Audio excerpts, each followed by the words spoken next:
رفتار سے دھڑکا، اور یہ نادیہ کون ہو سکتی ہیں؟ اس کا ہم سے کیا تعلق ہے؟ نوفر سے پتہ چل ہی جائے گا، ابھی تو ریڈی ہو جاؤ، یہ نہ ہو کہ پھر سے ناراض ہو جائیں۔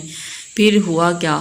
سر آپ کچھ پریشان ہیں؟ رضا سکندر کے پاس بیٹھا سوچ میں ڈوب کر آ کر چونکا اور گہری سانس خارج کی۔ ملک نے بہت مار کھائی ہے لیکن زبان نہیں کھولی۔ اتنا میں جانتا ہوں کہ اس کے پیچھے کوئی غیر ملکی کرندے کام کر رہے ہیں، پر ملک مر جائے گا، اس کا نام نہیں لے گا۔ بہت سوچتے ہوئے کہا، سر آپ اپنا کلیہ آزمائیں۔ رضا نے حل پیش کیا۔ سکندر نے ایک نظر رضا پر ڈالی اور اسبات میں سر اٹھاتا ہوا، سر ایک بات کرنی تھی آپ سے۔ جھٹ سے مدعے پر آیا، سر وہ میرا بڑا ہونے کے ناطے آپ سے کہنا تھا کہ تھوڑی جھجک آ رہی ہے۔ کیا کہنا ہے بھائی؟ ضروری؟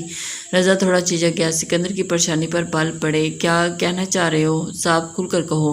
سر وہ رشتہ لے کر جانا ہے، آپ نے لڑکی پسند کر لی ہے، وہ بھی راضی ہے، بس آپ چل کر رشتے کی پیشکش کریں اور پھر میرے لیے رشتہ چل کے مانگے۔ سر آپ میرے بڑے اور آپ ہی میری زندگی میں میری آئی ہوئی لڑکی کو پسند کرنا ہے اور اس کے ماں باپ سے میرے لیے رشتہ مانگنا ہے۔ پلیز سر چلے نا۔ اچھا اماں حضور جہاں ہیں؟ نہیں، ان سے بات ہوئی ہے، انہوں نے آپ سے آنے کا بولا ہے۔ آپ جانتے ہیں نا آپ اور اماں کے علاوہ میرا کوئی نہیں ہے دنیا میں، اس لیے یہ کام بھی آپ کو ہی کرنا ہے۔ تمہیں کیا لگتا ہے مریم کے ساتھ تم خوش رہ سکو گے؟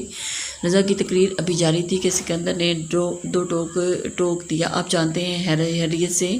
حیرت سے پوچھا رضا، تمہیں صرف زبان سے چھوٹا بھائی نہیں مانا، تمہارے لیے ہر لمحے کا پتہ مجھے کہتے آگے بڑھا ہے کہ پھر سے پلٹا اور یہ اس کی جانب بڑھ گیا جہاں ملک کو بلیک روم میں بیسمنٹ ہے اور بہت پیار سے کہتا وہ نیچے کی جاسوسی نہیں میں رکھا گیا تھا، اب اسے ٹیلی پیتھی کے ذریعے سب اگلوانا کا ارادہ رکھتا تھا۔ اس عمل کا استعمال وہ بہت کم کرتا تھا لیکن جب بھی کرتا اپنے ملک کی خاطر کرتا تھا۔ حد ہے، ابھی کچھ سوچا وہی سر کو پتہ چل جاتا، بہت اوپر کی چیز ہے۔ رضا دل ہی دل سے ایک بار پھر سے سکندر سے متاثر ہوتا رہ گیا اور مسکرایا تھا، اور سر سکندر پلیز آپ میری بات مان لینا۔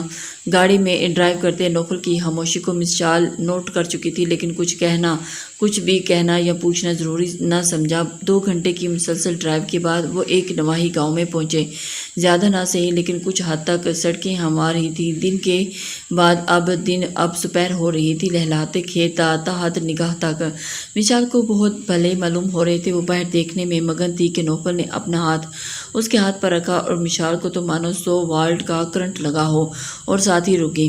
مشال دھیرے سے لیکن محبت سے پکارا اور ایک یکار پکار کی وہ دیوانی تھی۔ دھیرے سے دھڑکتے دل سے پلٹ کر دیکھا، کچھ نہیں تھا اس کی آنکھوں میں، اور پھر دھیرے لہجے میں ہی اس نے اسے نادیہ کے متعلق اور اپنے گھر اور گاؤں کے متعلق بتانے لگا۔ داجی کی موت پر نوفل کی آنکھیں اشکبار ہو گئی اور شوہر کی آنکھ کے آنسو مشال کو بھی تڑپا گئے۔ گاڑی جھٹکے سے رکی اور خود پر ضبط کرتا وہ مشال کی طرف مڑا، مشی آج میں یہ سب یہاں کرنے آیا ہوں اور مجھے تمہارا ساتھ دی اینڈ کرنے آیا ہوں۔ جو کہانی نادیہ نے شروع کی تھی مجھے اس کا اینڈ کرنا تھا، بہت رسان سے کہتا وہ مشال کو معتبر کر گیا۔ میں ہمیشہ آپ کے ساتھ ہوں نوفل، تا حیات، اپنی آخری سانس تک، پرجکین لہجے سے کہتے نوفل کے ہاتھ پر اپنا ہاتھ کا دباؤ بڑھایا۔ نوفل پرسکون ہوا اور گاڑی سے باہر آیا۔ مشال بھی اس کی تائید میں گاڑی سے باہر نکلتی اس کے ساتھ آن کھڑی ہوئی، دونوں کا رخ بڑی حویلی کی طرف تھا اور دونوں نے ایک ساتھ قدم آگے بڑھائے۔ ہا ہا ہا، کٹ گئے چڑیا کے پر کٹ گئے، وہ تڑپے گی اور روئے گی۔ سائیں جی پورے صحن میں غصے سے شور مچاتی اٹکیلیاں کر رہی تھی۔ نادیہ اپنے حجرے سے باہر نکلی اور سائیں جی کو زور سے دھکا دیا۔ کیا کہہ رہی ہیں آپ؟ اور ابھی چوٹ لگ جاتی تو؟ انہیں بلال یامین نے آگے بڑھ کر سائیں جی کو اٹھایا اور اپنی ماں کو لو اور نکلو یہاں سے، مجھے اس کا وجود بھی یہاں نہیں چاہیے۔ سنا تم نے؟ غصے سے پنکاری، کٹ گئی پر کٹ گئی، روئے گی تڑپے گی، کوئی نہیں آئے گا۔ ہا ہا ہا، سائیں جی پھر شور مچانے لگی۔ نادیہ کا پارا ہائی ہوا، تم اسے لے کر جاتے ہو یا میں لے جا رہا ہوں؟ پلیز آپ کچھ مت کہیے گا انہیں کچھ مت کہیے گا۔ بلال یامین نے فوراً بات کاٹی، آگے بڑھ کر سائیں جی کو تھاما اور تبھی ہوا کا ایک تیز جھونکا انہیں چھو کر گزرا، پھر جیسے تیز ہوائیں چلنے لگیں۔ لو وقت پورا ہوا تمہارا، سائیں جی پھر سے بولی تھی۔ بڑی حویلی کی چوکھٹ پر سب کی نظریں اٹھی۔ عثمان صاحب اپنی اہلیہ کے ساتھ باہر آئے، دروازے کی طرف دیکھتے ہی سب کو جیسے سانپ سونگھ رہا تھا۔ دروازہ چھٹ سے کھلا اور آنے والی ہستی کو دیکھ کر نادیہ کھل اٹھی، فوراً آگے بڑھی تو لیکن قدم وہیں تھمے تھے، وقت وہیں رکا، سانس ساکن ہوئی جب نظروں نے وہ منظر دیکھا جس پہ دل کی دھڑکن کی رفتار بڑھی تھی۔ نوفل کے ساتھ ایک لڑکی کو دیکھ کر نادیہ کے دل کو کچھ ہوا اور وہیں نوفل نے قہر آلود نظر نازیہ پر ڈالی غصے کو کنٹرول کیا اور جاؤ بیٹا، میری دعائیں تمہارے ساتھ ہیں اور انشاءاللہ تم کامیاب ہو کر لوٹو گے۔ فربا بیگم کے کہے ہوئے بات کی بازگشت سنائی اور تم یہاں یوں اچانک؟ نوفل بیٹا، نوفل اور مشال اندر آ گئے اور ان کے ساتھ گاؤں کے کافی مہذب اور باروب لوگ بھی موجود تھے۔ ان سب کو دیکھ کر عثمان صاحب کو تھوڑا عجیب لگا۔ دوسری طرف انسپکٹر شیردین نادیہ کو گرفتار کرنے کے لیے نکل چکا تھا اور وہ لیٹ نکالا تھا صرف نوفل کی وجہ سے۔ اس نے لیٹ آنے کا کہا تھا، بنا کسی کو انفارم کیے، اس لیے آیا ہوں کہ انفارم کر آتا تو مجرم بھاگ جاتا۔ نوفل نے دھیرے سے کہا، کیا مطلب؟ عثمان صاحب کو بات کچھ جمی نہیں۔ وہی نادیہ نے پہلو بدلا، مطلب صاف ہے پیارے چچا جان، یہاں کچھ ایسے لوگ بھی موجود ہیں جو منہ پر ماسک لگائے موجود ہیں اور ہم ان سے دھوکہ کھا رہے ہیں اور وہ ہمارے اپنے ہیں۔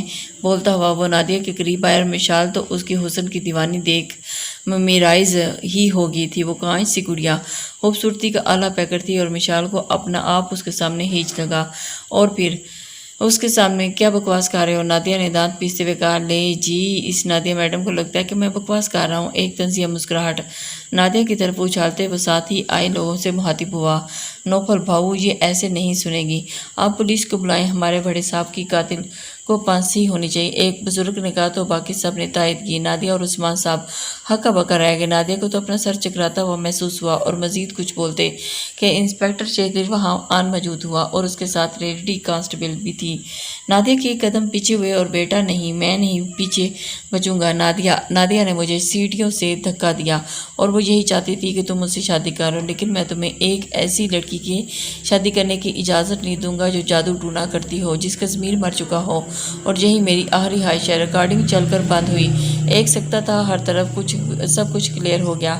نادیہ کا رنگ پھیکا پڑ گیا تھا اور وہ پلٹی کھانے کے لیے بھاگنے لگی اور پھر ریکارڈنگ بند ہو چکی تھی اور ایک سکتہ تھا، لیکن دو کانسٹیبل نے دبوچ لیا۔ چھوڑو مجھے، میں نے کچھ نہیں کیا۔ وہ ماہی بے آب کی طرح مچلی اور نوفل اس کے قریب آئے۔ تمہیں کیا لگا تم دارجی کو مار کر اتنا بڑا گناہ کر کے بچ جاؤ گی اور میں تمہیں چھوڑ دوں گا؟ ہرگز نہیں، تمہاری سزا تو پھانسی ہی کرواؤں گا۔ جو تم نے میری بہن کے ساتھ کیا، سخت اور کرختی سے کہتے ہوئے، اس کا حساب بھی تمہیں چکانا پڑے گا۔ سارے ثبوت تمہارے خلاف موجود ہیں اور اب سزا کے لیے تیار ہو جو۔ نہیں، مجھے کچھ نہیں کیا، اسے اب سب جھوٹ ہے۔ نادیہ پھر سے خود کو چھڑا رہی تھی۔ خود پر ضبط کرتے ہوئے نوفل سائڈ پر ہوا۔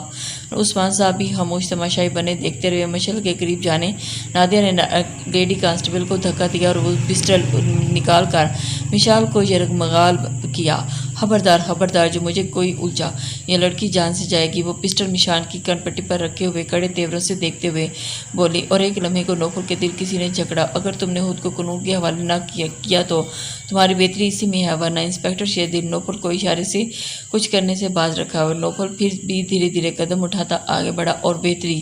انسپکٹر مجھے بیوقوف سمجھ رکھا ہے؟ ہرگز نہیں۔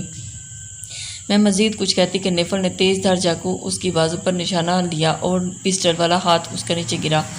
انسپکٹر شیردین نے فوراً نادیہ کو حراست میں لیا اور مشال کو خود سے لگا لیا۔ نوفل نے حقارت بھری نظر نادیہ پر ڈالی اور جس کی آنکھیں آنسوؤں سے تر تھی، ایک دکھ رقم تھا اس کی آنکھوں میں۔ لے جائیں انسپکٹر، اسے اور کڑی سے کڑی سزا دلوانا۔ نوفل اسے دھاڑا تو عثمان صاحب بھی جو بولنے والے تھے ایک دم چپ کر گئے۔ سائیں جی تالیاں بجانے لگے۔ پورے گاؤں نے نادیہ کو ہتھ کڑی لگتے اور پولیس کو اسے لے جاتے دیکھا۔ نوفل بھاؤ، آپ گاؤں آ جائیں، آپ بڑے سردار کی جگہ آپ بھی ہمارے سردار ہیں اور کوئی نہیں۔ ایک بزرگ نے عثمان صاحب کی طرف نفرت سے دیکھتے ہوئے نوفل سے مہذب انداز میں کہا۔ نوفل نے ایک نظر مستقل مشعل پر ڈالی اور نظر بولتی مسکراتی تھی، اور ساتھ ہی دوسری نظر بلال جامین پر ڈالی اور اشارے سے اسے اپنے پاس بلایا اور اسے سرداری سونپ دی۔ بلال جامین حیرت سے دیکھتا رہ گیا۔ سائیں جی پھر ہنسنے لگی، لیکن آنکھوں میں آنسو بھی تھے۔ میں یہاں آتا رہوں گا، تعلق ہمیشہ قائم رہے گا، کیونکہ یہ تعلق یہاں کا ہے، دل کا۔ اور اپنے دل کے مقام پر اشارہ کرتے ہوئے اس نے نوفل سے پیار سے کہا، اور مشال کا ہاتھ تھامے وہ وہاں سے باہر نکل گیا۔ سبھی نے آگے بڑھ کر نوفل کو باری باری سراہا اور کچھ نے گلے لگایا تو کوئی رو دیا۔ مشال سب حیرت اور خوشی سے دیکھ رہی تھی۔ وہ سب اس کے شوہر کو اتنا چاہتے ہیں، اسے اندازہ نہ تھا۔ واپسی کا سفر خوشگوار ہو گیا۔ دیر لو غموں کے بادل چھٹ گئے، پر نور سویرا ان کا خیر مقدم کرنے کے لیے تیار تھا۔ یو آر سو لکی، برجستہ مشال نے کہا۔ I am so lucky I you my life line, کہتے ساتھ ہی وہ مشال کی طرف مڑا اور گمبھیر لہجے میں کہتا وہ مشال کے ماتھے پر محبت کی پہلی مہر سپت کر گیا، جسے آنکھیں بند کیے مشال نے اپنے اندر اترتا دل و جان سے محسوس کیا۔ باہر سے شور کی آواز آئی تو ماہر بھی بھاگی باہر آئی۔ ابھی وہ تیاری ہوئی تھی، ابھیان کے کہنے پر خود کو فریش کیا تھا بہت دل بڑا کر کے، ورنہ جس طرح کے حالات تھے اس کا دل نہ تھا کچھ بھی کرنے کا۔ بی جان دور سے بی جان سب کو ملتے دیکھ کر ماہر کی آنکھیں بھیگی، اسے یقین نہ آیا کہ وہ اس کے سامنے فوراً اور اسے بیشتر سے بھاگ کر ان سے جا لگی اور انہوں نے اسے اپنی آغوش میں چھپا لیا۔ سبھی اشک بار تھے اور ابھیان تو ماہر کے اس قدر فریش دیکھ کر مسکرایا اور آیا اس کی فکر کرتی ہے اور بات بھی مانتی ہے۔ گلے شکوے شروع ہوئے اور دل بے انتہا خوش ہوا۔ کچھ پل کے لیے ماہر اور بی جان کو اکیلا چھوڑ دیا۔ اللہ بھلا کرے اس بچے کا جس نے اس درندہ صف سے میری جان نجات دلائی اور اس درندے سے آزاد کروایا اور اتنے دن اپنے پاس رکھا اور کوئی تکلیف بھی نہیں ہونے دی۔ بہت خوش قسمت ہے ہیرے تو جو ایسا کھرا سونا ملا تجھے۔ بی جان ابھیان کی تعریفوں کے کلابے مار رہی تھی اور ماہر مسکراتی صرف اس بات میں سر ہلا کے بی جان آپ کے پاس تھی۔ رات کو کھانے سے فارغ ہوتے روم میں آتے لیپ ٹاپ میں اپنے کام میں بزی ابھیان سے پوچھا اور مصروف انداز میں جواب دیا۔ ماہر نے آگے بڑھ کر لیپ ٹاپ اٹھا کر سائڈ پر رکھا اور ابھیان نے سوالیہ نظروں سے دیکھا۔ آپ نے مجھے کیوں نہیں بتایا؟ نہ روٹے پان سے گلا کیا اور اچھا کہہ دیتا تو کیا ہوتا؟ بازو سے پکڑ کر اپنی طرف کھینچتا ہوا بتا دینا چاہیے تھا نا۔ میں ویٹ ابھیان کی قربت اس کے قریب آواز لڑکھڑا گئی جسے ابھیان نے بخوبی سمجھ لیا۔ دراصل ابرار شاہ کی گرفتاری کر رہا تھا اور اس کے بعد ہی بی جان کو منظر عام پر لانا چاہتا تھا، اس لیے خاموش رہا۔ آپ کو پتہ ہے آپ بہت اچھے ہیں، بی جان آپ سے بہت خوش ہے، ماہر نے خوشی سے بناتے ہوئے اور میری ماہی مزید کیا اور ماہر کے ہوش اڑنے لگے۔ ابھیان نے اپنی گرفت پیار بڑی گرفت سے وہ نکلنا چاہتی تھی بھی نہ تھی اور پھر کچھ دن کے بعد آپ